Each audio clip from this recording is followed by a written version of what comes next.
We're going to get started. Thank you, guys. Welcome to the Elixir Kitchen Cooking at Home class. This is our first live stream.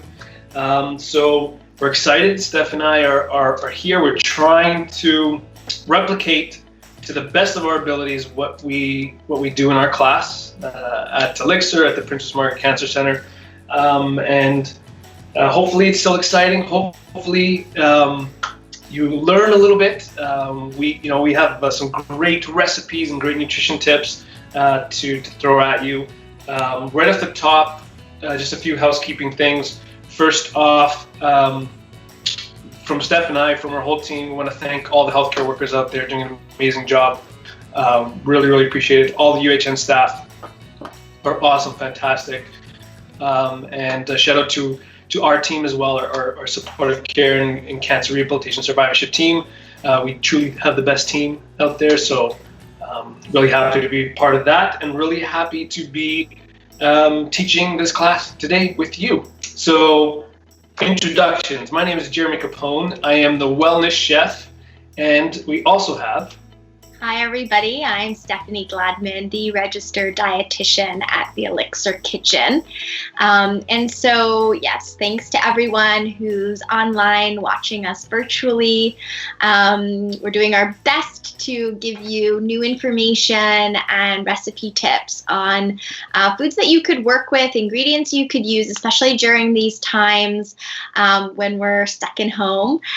So today's class, we're going to focus on how to manage cancer-related fatigue with foods and beverages. And so for those who've been with us, this is kind of a big topic that we like to break down. So, cancer-related fatigue is really that emotional, physical, mental tiredness that one feels. And it could happen during treatment, but it could also happen post-treatment. And for some people, this is a kind of a very stressful time because it's not necessarily onset by activity. It might be, it's inconsistent. Sometimes it could come on later. And so it is something that we talk about often. It is super common. It's different for everybody. But there are, in addition to, exercise, medication, a variety of different reasons that can facilitate this cancer-related fatigue. There is obviously nutrition, foods and beverages can actually help manage it. Okay, so we're going to be working with 3 different recipes. My 5 main tips, and we actually have a video specifically on this if you check it out on our YouTube channel. And I always talk about, making sure that you're eating throughout the day to keep your energy levels up. Second tip, making sure that you're getting enough hydration, right? So enough fluid, making sure you're eating enough fiber. There's lots of research to show that fiber can help reduce those symptoms of cancer-related fatigue, and then getting enough protein. So we want to build our energy, build our muscle stores. So that's really important. And then the last one is having balanced meals. So we're going to funnel in and highlight all of these 5 points as we go through our 3 different recipes. And I'm going to expand on all of this information as we go. I see Jer's getting ready with the camera visually, but yeah, let's take it away. I think the first recipe that we're doing is a soup, kind of highlighting some of that fiber and hydration, right? Yeah, awesome. So we're going to get into a soup. This is sort of something similar to a soup that Steph and I usually prepare in our class, using some squash, using some different spices, garam masala. This is going to be a little bit of a different take. And all the recipes today, the intention, what we wanted to do was try to teach recipes with things that you might have in the pantry, things that you might have in the freezer, maybe some extra ingredients that you have in the fridge, they're meant to be very, very customizable. So this goes along with all the recipes that Steph and I teach. Use this as more of a template, maybe as an inspiration, but it's meant to be played with. It's meant to be customized. If you have certain vegetables that you have lying around, use that instead. If you have or prefer different spices, use what you have on hand. So all these recipes are meant to be very, very accessible. If you have any questions about what you can substitute some of the ingredients that we're using today for, absolutely ask us in the chat box, and we can try to answer that. So to get right into it, we're going to make a miso roasted sweet potato soup. Super easy, very, very flavorful. And what we're going to start off with first is a couple aromatics. So what I mean by aromatics are ingredients that are going to provide a lot of aroma and a lot of flavor. So those things can include onion, they can include carrot, celery, dried spices, two of our favorites, one garlic for sure, a little garlic clove there, and some ginger. So those are the two that we're going to use today, and very, very simple to prep them. All I'm using is a very fine grater. You can even use a cheese grater. You can absolutely use your knife to chop them up, but I find that these tools are super easy and they just do a much better job of mincing. And especially if you don't have the greatest knife skills, lean on some of these tools to help get the work done for you. So I'm just grating the garlic until it's minced, and I'll do the same with the ginger. So I'm doing 1 clove of garlic and about a tablespoon of ginger. Ginger is, yeah. I wanted to mention is that the ginger and garlic, so like Jer was saying, they're really boosting the flavor, but they're also have antioxidant properties, right? So, in addition to not necessarily, with helping with fatigue, but cancer and treatment can increase inflammation in the body. And so, eating these types of foods like onion and garlic, ginger, adding them in wherever you can, if you don't have any tummy issues, is always a great idea. These antioxidants help reduce the inflammation, they help protect the cells in our body. And actually, by just kind of chopping them up and exposing it to the oxygen in the air, like Jer's doing before cooking, you'll notice that the sulfur compounds, so those sticky compounds, become more bioavailable. And that actually indicates that when you eat them, the antioxidants are actually better absorbed in your body. So that's really great, just to wait about a minute for it to expose in the oxygen. Awesome. Fantastic tip, Steph. Okay, so I'm going to move over to the stove. We have a little stove cam here, which is my phone. And going to add the minced garlic and ginger to our pot, which I had a little bit of oil. You can use any neutral oil in there. Canola oil is really good. You can use an olive oil.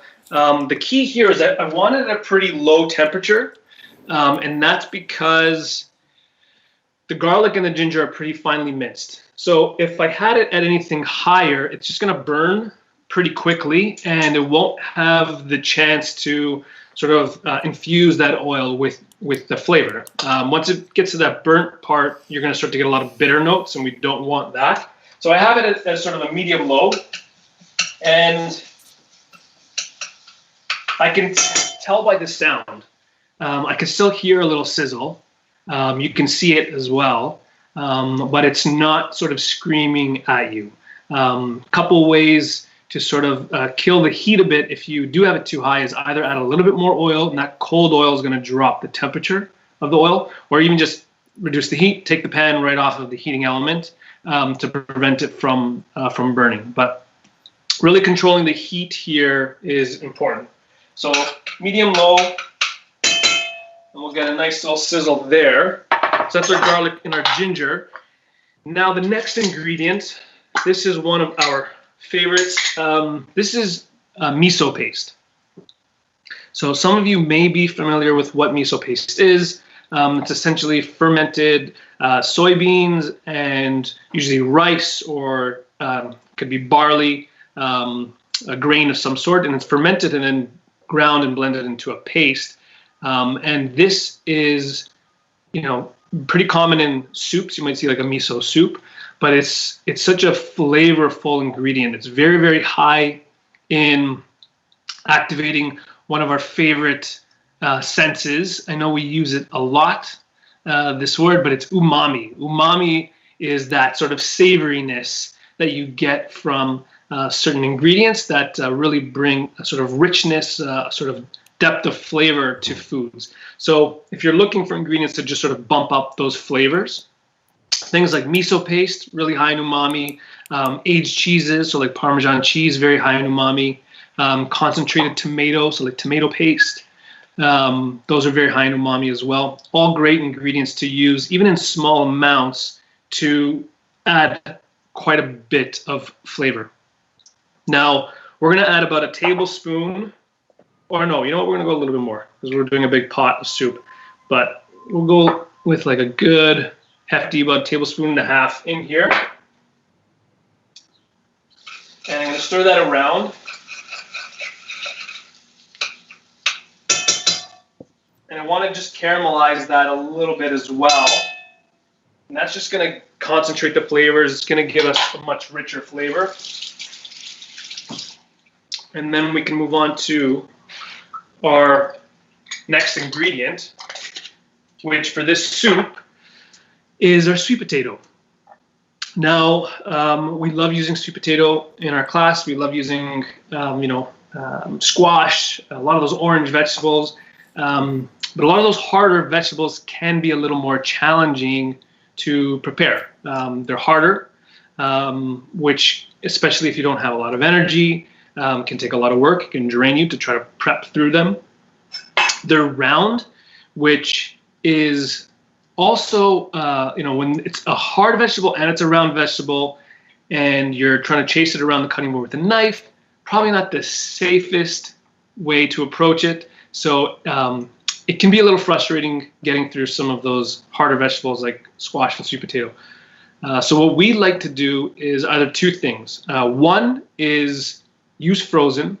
They have these ingredients already frozen, chopped, prepped, ready to go for you. Yeah. And they're just as nutritious as fresh, right? So they process it in a way where they lock in the nutrients. So they're actually picked at the peak of their freshness on the farm, and processed where they lock in the nutrients. And there's been lots of research comparing fresh fruit and vegetable to their frozen version, and the nutritional analysis comes comparable. Okay, so we're huge advocates of those frozen fruit and vegetables. It's so easy. You don't have to do anything other than kind of take it out of its package. So make your life easy. Use these types of foods because it decreases the time that you need to be standing, cooking, doing your preparation.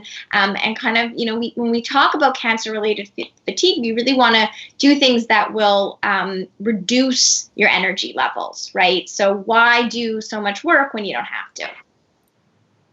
Awesome. Yeah, so we have our ginger, we have our garlic, we have our miso paste in there, kind of getting happy, getting caramelized. That could have easily been, some tomato paste instead, or if you like it a little spicy, you can put some chilies in there. That part, in regards to the flavors, you customize it, you add what you like. And now we're going to move on to the sweet potato. So, yes, I can use frozen, already chopped, prepped, ready to go in there. Or what we can do is, again, you let the equipment that you have do the work for you to make it easier for you. So, what we like to do with any of those harder vegetables is pre-roast them in the oven. And then all we have to do is just wash them really well, put them on a baking tray, stick them in the oven if you have convection, you can go 375. If you don't have convection, you go 400 degrees Fahrenheit, and cook them until they're soft.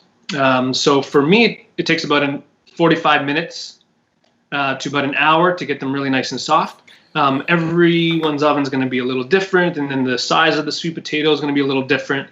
So I don't want to give you an exact time. You're just going to cook them until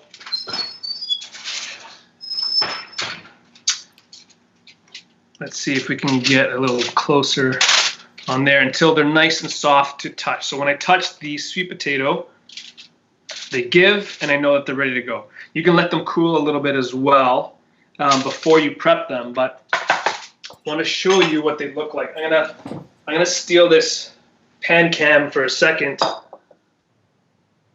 right, awesome. So just so you know what to look for, a lot of the sort of water from the inside of the sweet potato is going to start to come out. It's going to start to caramelize, and that means that we're just concentrating flavor. So roasting it is going to give you a much sweeter end product. Plus, look how much easier it is to prep. Like, I don't need my knife. I don't have to worry about chopping up or chasing this vegetable around on a cutting board. And you end up with this, like, oh, super, super tasty, super caramelized sweet potato that is delicious as is right now. You can absolutely use this as a nice little side dish, dress this up a little bit. You can put this in the freezer for later use. So, you know, thinking about meal planning, there's no reason that I couldn't put like 12 sweet potato on here, roast them all to this point, use what you want, and then freeze the rest. And then it's an ingredient that's already sort of par prepped for you. So these delicious guys are going to go into the pot now. And just on that note, so sweet potato, obviously a great vegetable, has lots of fiber. So as I mentioned earlier, the research does show that having a high fiber diet or getting enough fiber will help manage your fatigue. So what is enough?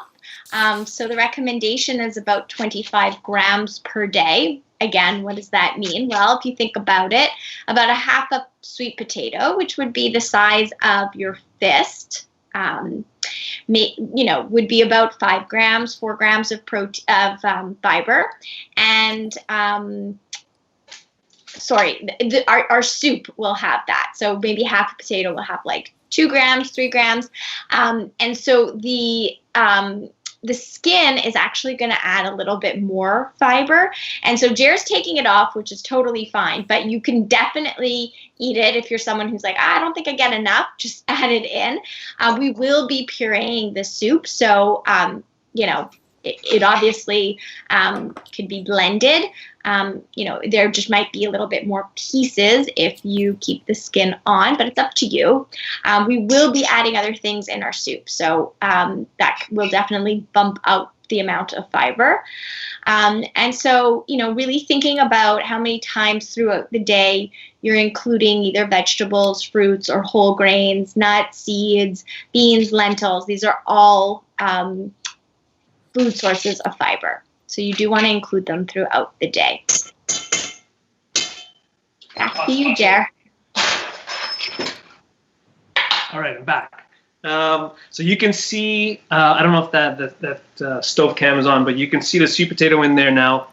Super easy. Again, starting with the aromatics, sweet potato goes in, and then we're going to add a little bit of a booster here. This is another ingredient that we love using in our kitchen, and these are red lentils. They're dried red lentils. You can find them pretty easily at every grocery store now. You can either find the split ones. These are the whole ones, which for a few reasons, but one of them is that they take no time at all to cook. So in like 12, 13 minutes, they're soft and ready to eat, and they don't require any prep at all. You don't have to pre-soak them. So they're a super, super easy ingredient that you can use to sort of pump up some of your soups and sauces. And so I'm going to go ahead and add about half cup of this to that soup. The other thing about lentils is that they're adding your protein. So for this soup, I think, once it's all said and done, you'll probably get about 5-6 grams of protein.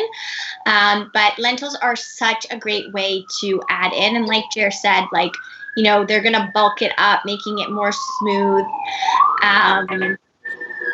Sorry, there's lots of noise outside. Live show. Yeah, right. Yeah, so using that, any way you can add protein to your dish. You know, I always say, like, even though this is a soup, even if it's a vegetable soup and you're going to be, you know, adding in, like, maybe it's not your main meal, but when you're adding in the protein, you know, it's kind of bulking it up. It will keep you fuller for longer. So it's just more heartier.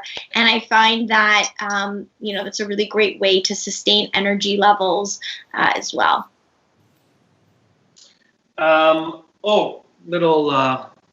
Little quiz. Does anyone know where most of the world's lentils are grown? You can write it in the chat. Anyone is listening, I don't know. Okay, I'll give you the answer. So Canada. Most of the world's lentils are actually grown in Canada. Almost over 90% of the world's lentils grown in the prairies in Saskatchewan. So it's a, you know, usually a Canadian product as well. Again, super tasty, super awesome ingredient to use. So that's it. Started off with the aromatics, garlic, ginger, a little bit of miso for flavor. Went in with the sweet potato. We added the lentils as a booster, and now we're just going to cover it with some liquid. Now, if you wanted to add more flavor, you know, you can go for a chicken stock, a vegetable stock, or it's very simplest, just add water, and that's what I'm using today. I don't have any stock on me at the moment, so I'm going to use some water. There's already so much flavor in there that I don't really need much more. And then, you know, just on that note, we're always looking to reduce sodium. So water, obviously, no salt. But if you were to use some sort of stock, just, you know, I would advise trying to do one that has a no sodium added or reduced sodium. And then lastly, when we talk about, you know, making sure that you're managing fatigue, considering, you know, how much fluid you're getting throughout the day. And so on average, I would say typically you'd want to make sure you're getting at least 2 liters of fluid a day.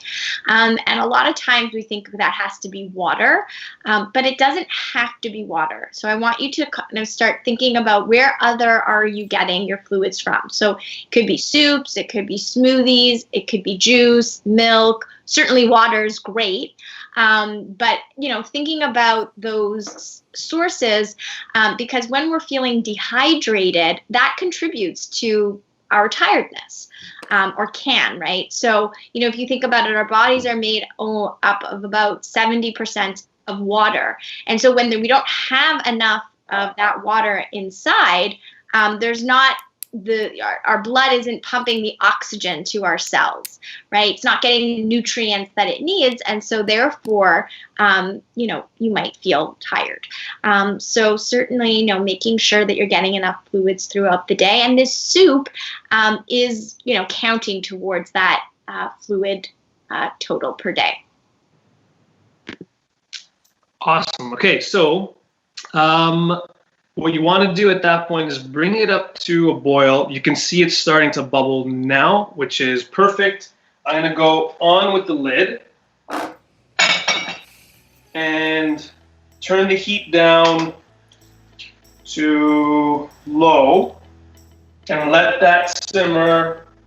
Let that simmer for about 15 minutes. That's all it really needs for the lentils to cook. You can go a little bit longer, absolutely, and you just concentrate the flavors even more. You can leave it as is, which is a little more rustic, or you can blend it so it's nice and pureed and smooth. And that's it. Super, super easy. First recipe, done, in the books.